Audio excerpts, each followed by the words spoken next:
Okay, y'all, we did it. So, I have finished my Lyft for today. I delivered, well, see, I'm used to saying delivered like a order, but I dropped off. See, I got to learn the new terminology. So, I dropped off 4 customers today, and it was pretty easy. I guess Lyft knew how to profile me because, honey, they gave me all highly melanated, highly favored, honey. So, the first one, now that I think about it, we did not see Trade nor Hot Guy today with DoorDash. Actually, the past couple of days, now I think about it, honey, but looked like we starting off the routine with the... Well, he wasn't Trade, he was straight.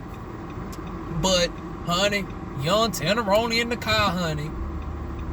But see, here's the catch-22. I thought I was picking up his mama. And the GPS, this is the very first Lyft. And it's like, oh my goodness, why am I having issues already with the first ever Lyft? Like, this person's going to rate me 2 stars. They ain't going to ever want to be paired with me again. And then I had to get on the phone with them. I'm talking their head off trying to get this address. But she was very understanding.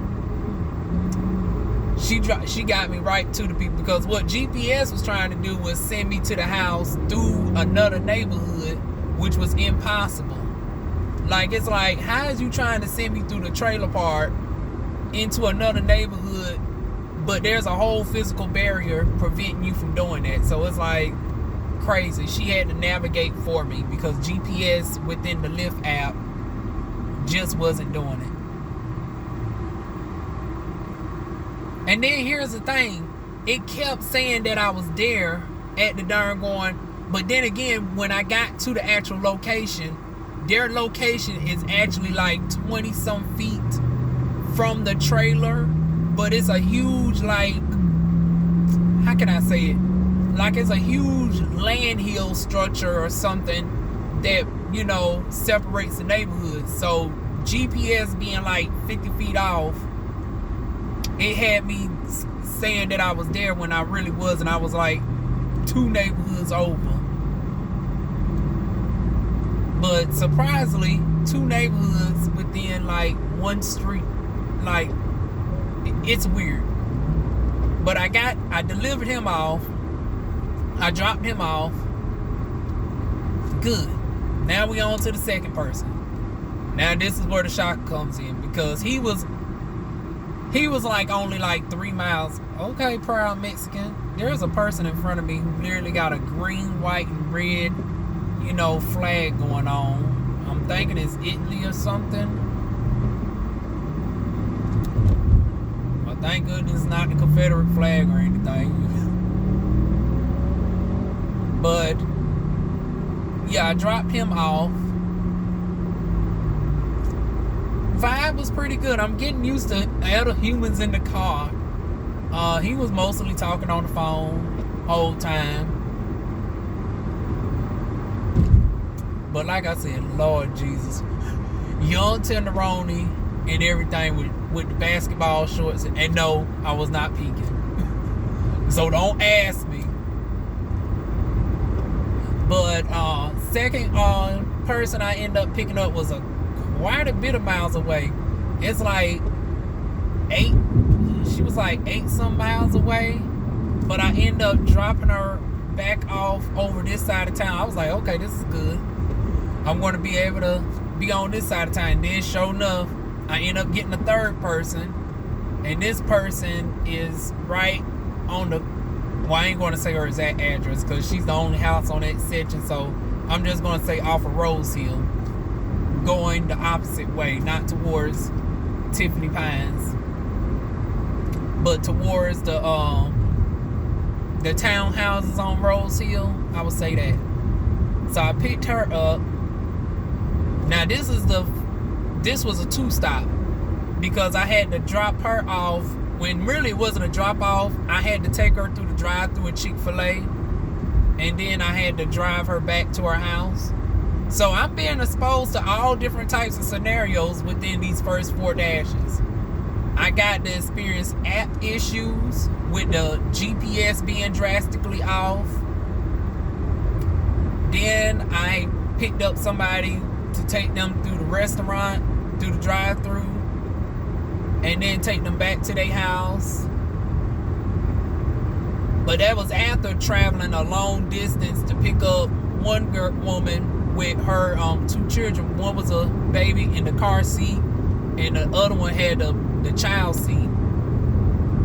So now I know how the protocol is when they have to have children strapped up and all of that. And then this last person was a young 20-some-year-old woman going back to her place from another person's place. And then ironically, as I'm dropping her off, we bypassed my first person from earlier today. He's darn gonna riding the bicycle down the street, child. Damn, these darn gonna loud ass cars. But yeah, that's been my experience today, y'all. Now, as far as the pay, let's get into the pay.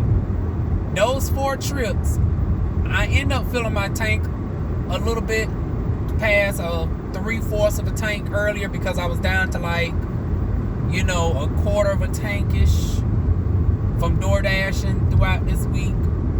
So mileage-wise, I was down to like 60 miles, and then I filled up and I was at 178, I believe. I'm now down to 130 miles.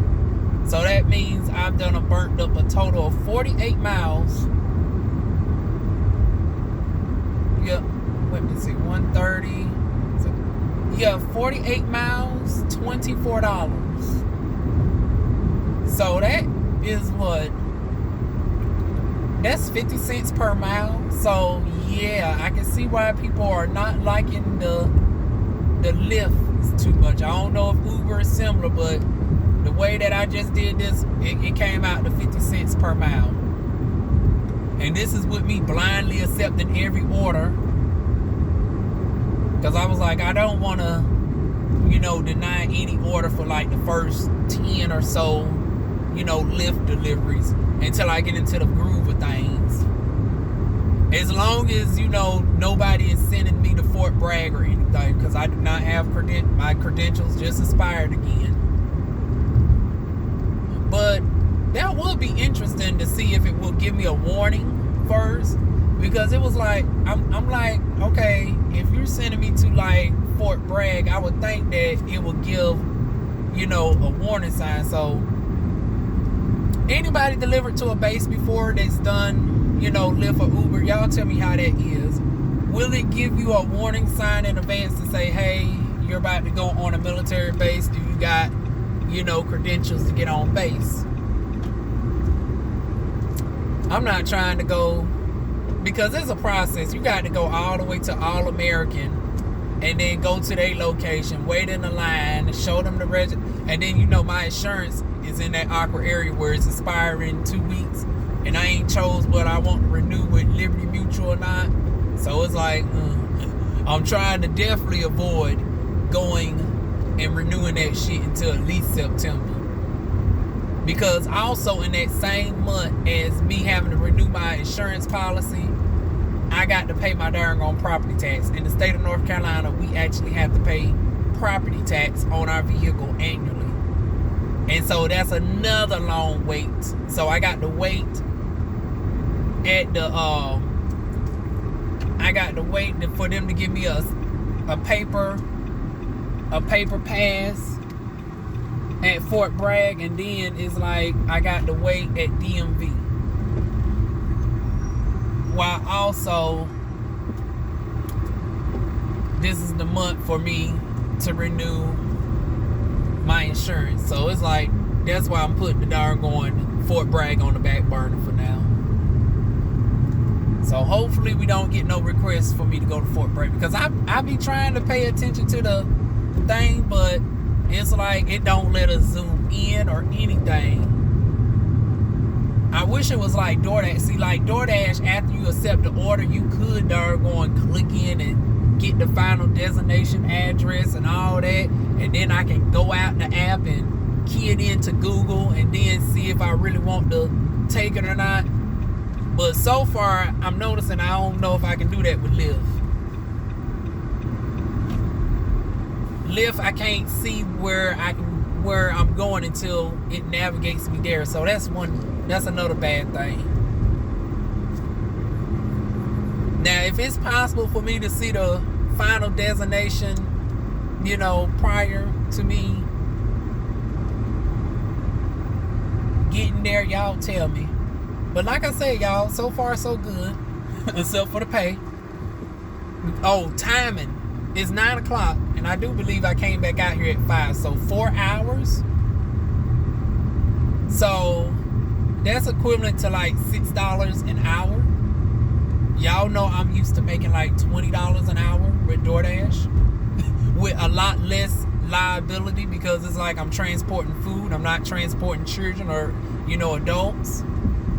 I can make far more money transporting food a shorter distance without having to wait on nobody to get in the car or anything. So it's like, I don't know how long I'm gonna continue this right here. But I'm gonna stick it out for the 100, deliveries. I'm 4 in right now. Now the goal is, I got up until August the 13th, but I really want to go ahead and get it done by the 1st of the month. So 13 days, I got to do 96 more deliveries. Y'all wish me luck. Now I never completed a challenge before. When I signed up for Uber, Grubhub, and DoorDash, I lost out on all of those.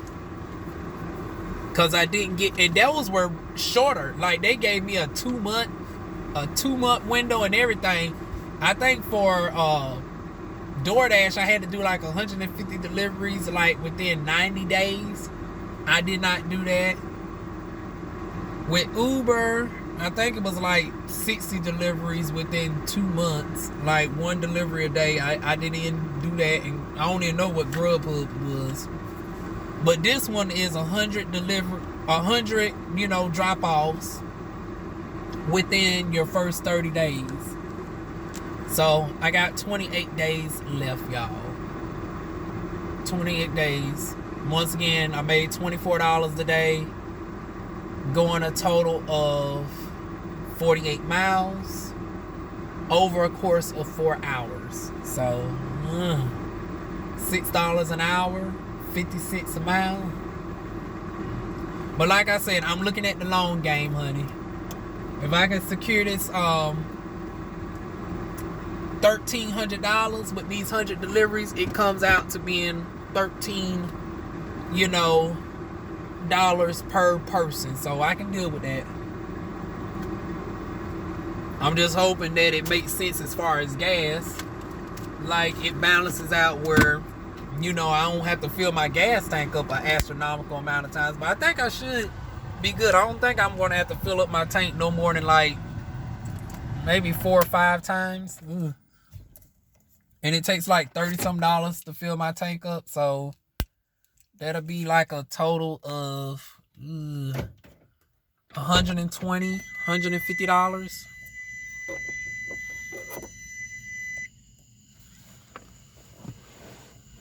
So then the net profit goes down to like $11 and some odd cents a mile. But that is it, y'all. Feel free to like, comment, share, and subscribe. And I will see y'all soon with more videos.